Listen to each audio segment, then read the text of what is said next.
جو ہے وہ ایک ڈگر سے ہٹا کے دوسری ڈگر کی طرف لے کے چلتے ہیں. جب ریاست اشرافیہ سے توقع پوری نہیں ہوتی عام آدمی کی تو وہ پھر کس طرف دیکھتا ہے؟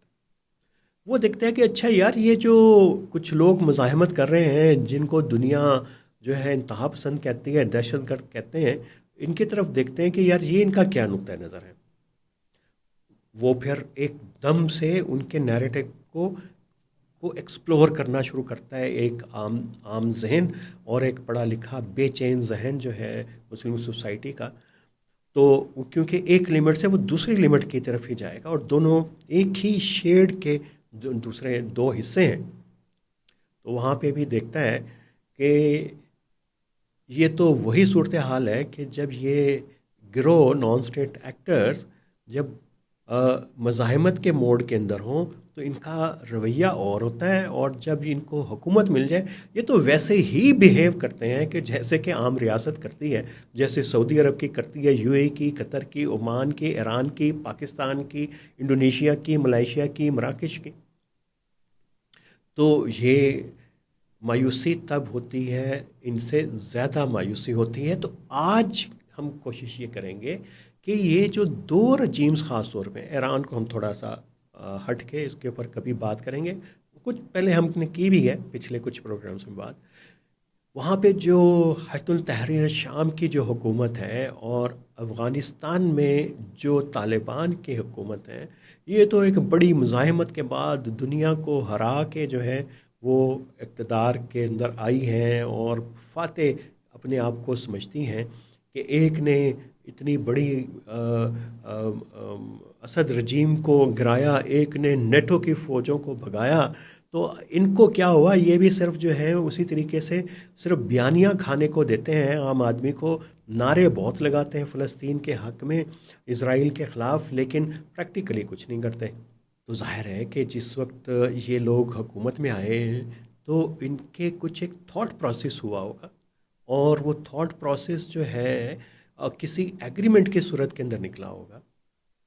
تھاٹ پروسیس کئی طرح کے اندر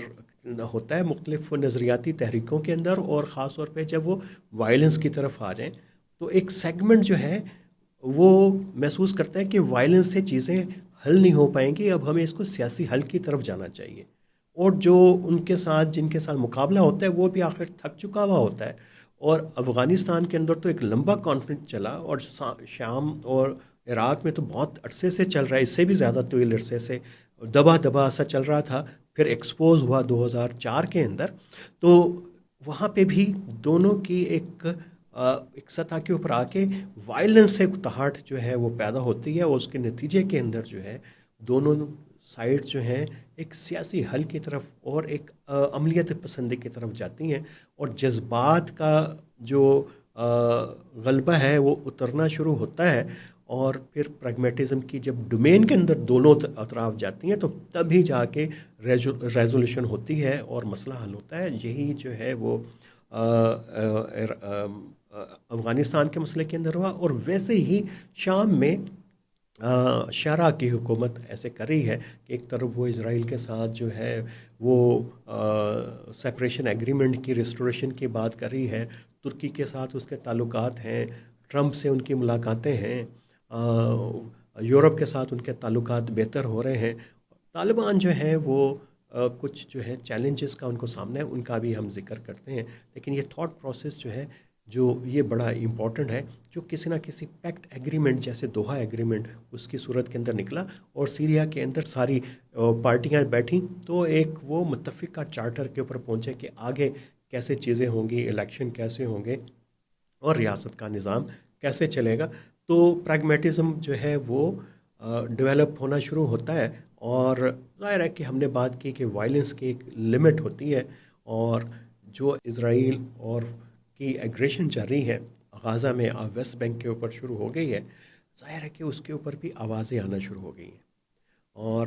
پورا جو یورپ اٹھ کھڑا ہوا ہے اس کے خلاف، اور دو ریاستی حل کی بات کر رہا ہے، فلسطین کی ریاست کو مان رہا ہے. تو یہ ایک وہ دباؤ ہے جو اسرائیل کے اوپر ڈیولپ ہونا شروع ہو رہا ہے. ذرا امیجن کریں، تصور کریں کہ اگر قطر کے حملے کے بعد عالم اسلام، خاص جو عالم اسلام کی اپنی اپنی الگ ترجیحات ہیں، اگر اکٹھا ہو جاتا جیسے پہلی عرب اسرائیل جنگوں کے اندر ہوا، تو کیا یہ تنازع حل ہو جاتا یا تنازع پھیل جاتا؟ تو ایک تو یہ ڈومین ہے، اور یہی چیز جو ہے یہ گروپ خاص طور کے اوپر محسوس کرتے ہیں، کیونکہ یہ سفر کر کے آئے ہیں اس پورے وائلنس کے سائیکل کے ساتھ، پھر یہ ریویو کرتے ہیں۔ اور ایک اس طرح کی ریویژن گمہ اسلامیہ جب ایجپٹ کی کائرو کی جیلوں کے اندر تھی، جس نے سادات کو بھی جو ہے مارا، ناصر کو بھی، اور ایک پوری اخوان کی پوری تحریک تھی، ان کے اندر بھی جو ہے ایک دور میں آ کے پھر جو ہے وہ انٹرنل تھاٹ پروسیس شروع ہوا، انہوں نے کہا یار یہ تو غلط بات ہے، وائلنس کے بغیر بھی ہم سیاسی جدوجہد سے چیزیں اپنے مقاصد کو حاصل کر سکتے ہیں۔ یہی ایک سطح کے اوپر جو ہے ایک دور کے اندر ایک یو کے اندر بھی یہ ہوا تھا، اور احمد ظاہری کے ساتھ جو ہے وہ ایک پوری ڈبیٹ ہے ان کے ایک بانی رکن کی، کبھی ہم اس کے اوپر بھی بات کریں گے۔ لیکن یہ کہ یہ تھاٹ پروسیس چلتا ہے اور ریویو شروع ہوتا ہے، اور ان تحریکوں سے زیادہ طالبان سے زیادہ نہیں جانتا کہ یہ کتنا مشکل پروسیس ہے، حیات التحریر شام سے زیادہ کوئی نہیں جانتا، اور دوبارہ وہ اس سائیکل آف وائلنس کے اندر جو ہے وہ نہیں جانا چاہتے۔ اور اس کی ایک یہ بھی وجہ ہے کہ وہ پھر ایک جب اقتدار ملتا ہے، جب فتح ملتی ہے، تو اس کا ایک اپنا نشہ اور اس کا اروما اور کمفرٹ ہے، جس کے وہ پھر گریجولی عادی ہونا شروع ہوتے ہیں، اور ایک نان اسٹیٹ ایکٹر میں کنورٹ ہونا، بدلنا، اس کی ٹرانسفارمیشن شروع ہوتی ہے۔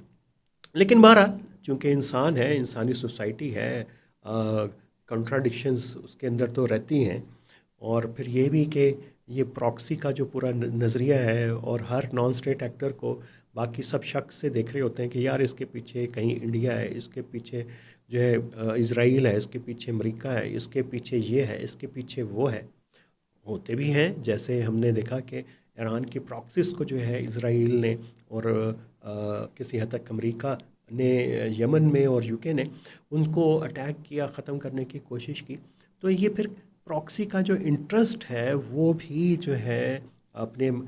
جو اس کو فیڈ کر رہا ہے، اس کا ڈونر ہے، وہ اس کے ساتھ جو ہے وہ بھی ڈپینڈ کرتا ہے کہ ان کے ایٹیٹیوڈ کے اندر فلیکسیبلٹی لانے کے اندر۔ پاکستان کا کیس کمپلیکیٹڈ ہے، یہاں پہ طالبان جو ہے یہاں پہ ہمیں آنکھیں دکھانا شروع ہو گئے ہیں۔ تو اس کا مطلب ہے کہ یہ ہمارا جو لیول تھا ریاست پاکستان کا، اداروں کا، جس وقت وہ ایک پوری سپورٹ پراکسی کی چل رہی تھی، پراکسی وارفیئر چل رہی تھی، طالبان کی سپورٹ چل رہی تھی، وہاں پہ کہیں نہ کہیں پہ کوئی خامی تھی، یا تو ایک کوئی پولیٹیکل ویو میچ نہیں کرتا تھا، یا ریلیجیس ویو جو ہے بالکل مختلف تھا، اور بعد میں آ کے جو ہے وہ جو نیشنل کریکٹر طالبان کا نکلا وہ بالکل مختلف نکلا توقعات سے، پاکستان کے اداروں سے۔ تو یہ ایک بڑا دلچسپ پہلو ہے۔ لیکن کنٹراڈکشن کی ہم بات کر رہے ہیں، تو